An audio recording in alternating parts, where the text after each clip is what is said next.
చిరంజీవిని ఇంటికే రావద్దన్న ఈ మాట అన్నది ఎవరో కాదు, రాజేంద్ర ప్రసాద్ లాంటి నట దిగ్గజాలకు శిక్షణ ఇచ్చిన గురువులుగా 4 దశాబ్దాల నుంచి చిత్ర పరిశ్రమలో నటులుగా శిక్షకులుగా ఉన్న జంట దేవదాస్ కనకాల లక్ష్మి. మద్రాసు వెళ్ళాక నేను 7 నెలల గర్భవతిని.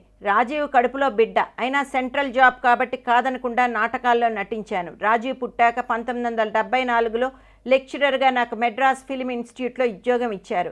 అలా మా ఆయన జాయిన్ అయిన ఏడాది తర్వాత నేను మెడ్రాస్కు వెళ్ళాను. నాకు Rajendra Prasad first year batch student. 1975లో మా ఆయన లెక్చరర్ ఉద్యోగానికి రిజైన్ చేశారు. ఆ సమయంలోనే మాకు కూతురు పుట్టింది. థర్డ్ బ్యాచ్ స్టూడెంట్స్ను ఫస్ట్ బ్యాచ్లోకి రమ్మని 2 క్లాసులు నేనే చెప్పేదాన్ని. సుధాకర్, భానుచందర్ 4వ బ్యాచ్లోకి వచ్చారు. 5వ బ్యాచ్లో చిరంజీవి వచ్చాడు. 1978 తర్వాత ఛాంబర్ క్లోజ్ చేసేశారు. సిన్సియర్గా సిస్టమ్ కరెక్ట్గా అర్థం చేసుకునేవారంటే ఇష్టం.